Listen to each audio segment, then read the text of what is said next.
1 ಲಕ್ಷ ಲಂಚ ಸ್ವೀಕರಿಸುತ್ತಿದ್ದಾಗ ಅಧಿಕಾರಿಗಳು ಬಲೆಗೆ ಬಿದ್ದಿದ್ದಾರೆ. ಲಂಚ ಸ್ವೀಕರಿಸುತ್ತಿದ್ದ ವೇಳೆ ಲೋಕಾಯುಕ್ತ ಬಲೆಗೆ ಬಿದ್ದಿರುವಂತಹ ಅಧಿಕಾರಿಗಳು 1 ಲಕ್ಷ ರೂಪಾಯಿ ಲಂಚ ಸ್ವೀಕಾರ ಮಾಡಬೇಕಾದ್ರೆ ರೆಡ್ ಹ್ಯಾಂಡ್ ಆಗಿ ಸಿಕ್ಕಿಬಿದ್ದಿದ್ದಾರೆ ಅಧಿಕಾರಿಗಳು. ಲೋಕಾಯುಕ್ತ ಅಧಿಕಾರಿಗಳಿಗೆ ಸಿಕ್ಕಿಬಿದ್ದಿರೋದು ಇವರು. ಶ್ರೀರಂಗಪಟ್ಟಣ ಪುರಸಭೆಯ 2 ಅಧಿಕಾರಿಗಳನ್ನ ಅರೆಸ್ಟ್ ಮಾಡಲಾಗಿದೆ. ಮಂಡ್ಯದ ಶ್ರೀರಂಗಪಟ್ಟಣದ 2 ಅಧಿಕಾರಿಗಳು ಲಾಕ್ ಆಗಿದ್ದಾರೆ.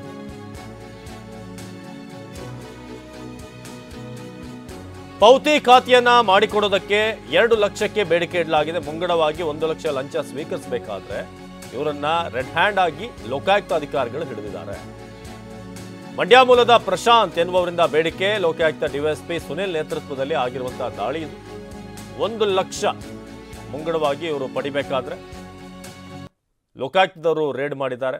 ಸೊ 2 ಅಧಿಕಾರಿಗಳನ್ನ ಈಗ ಲಾಕ್ ಮಾಡಲಾಗಿದೆ. ಇವರು 1 ಲಕ್ಷಕ್ಕೆ ಅಂದ್ರೆ ಅಡ್ವಾನ್ಸ್ ಆಗಿ ತೆಗೆದುಕೊಳ್ತಿದ್ದಂಥ 1 ಲಕ್ಷ ಇದು. ಪೌತಿ ಖಾತೆಯನ್ನು ಮಾಡಿಸ್ಕೊಡ್ತೀವಿ ಅನ್ನೋದು ಇವರು ಕೊಟ್ಟಿರುವಂಥ ಆಶ್ವಾಸನೆ, ನಾವು ಮಾಡಿಕೊಡ್ತೀವಿ ಅಂತ.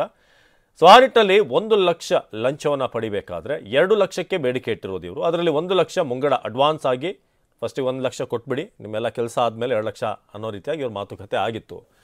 ಆದರೆ ಈ ವಿಚಾರ ಲೋಕಾಯುಕ್ತ ಅಧಿಕಾರಿಗಳಿಗೆ ಮಾಹಿತಿ ಸಿಕ್ಕಿ 2ರನ್ನೂ ಕೂಡ ಬಂಧಿಸಿದ್ದಾರೆ. ನಮ್ಮ ಪ್ರತಿನಿಧಿ ಪ್ರಶಾಂತ್ ಈ ಬಗ್ಗೆ ಹೆಚ್ಚಿನ ಮಾಹಿತಿಯನ್ನು ನೀಡ್ತಾರೆ. ಪ್ರಶಾಂತ್, ಏನಿದು, ಯಾವ ಕೆಲಸ ಮಾಡಿಸೋದಕ್ಕೆ ಅಂದ್ರೆ ಪೌತಿ ಖಾತೆ ವಿಚಾರವಾಗಿ ಏನು ಮಾತುಕತೆ ಆಗಿತ್ತು, ನಂತರ ಇವ್ರನ್ನ ಟ್ರ್ಯಾಪ್ ಮಾಡಿದ ಹೇಗೆ?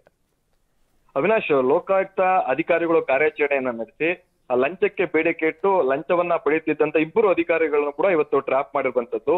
ಮಂಡ್ಯ ಜಿಲ್ಲೆ ಶ್ರೀರಂಗಪಟ್ಟಣದ ಒಂದು ಕಚೇರಿ, ಟೌನ್ ಮುನ್ಸಿಪಲ್ ಕೌನ್ಸಿಲ್ ನ ಚೀಫ್ ಆಫೀಸರ್ ರಾಣಿ ಅಂತ ಮತ್ತೆ ರೆವಿನ್ಯೂ ಆಫೀಸರ್ ಗಿರೀಶ್ ಅಂತ, ಇವರಿಬ್ಬರನ್ನು ಕೂಡ ಈಗಾಗಲೇ ವಶಕ್ಕೆ ಪಡೆದು ಮತ್ತೆ ಅರೆಸ್ಟ್ ಕೂಡ ಮಾಡಿರುವಂತದ್ದು. ಇವರಿಬ್ಬರು ಕೂಡ ಒಂದು ಜಮೀನಿನ ಪೌತಿ ಖಾತೆಯನ್ನ ಮಾಡ್ಕೊಡೋದಕ್ಕೆ 2 ಲಕ್ಷಕ್ಕೆ ಬೇಡಿಕೆಯನ್ನ ಇಟ್ಟಿದ್ರು.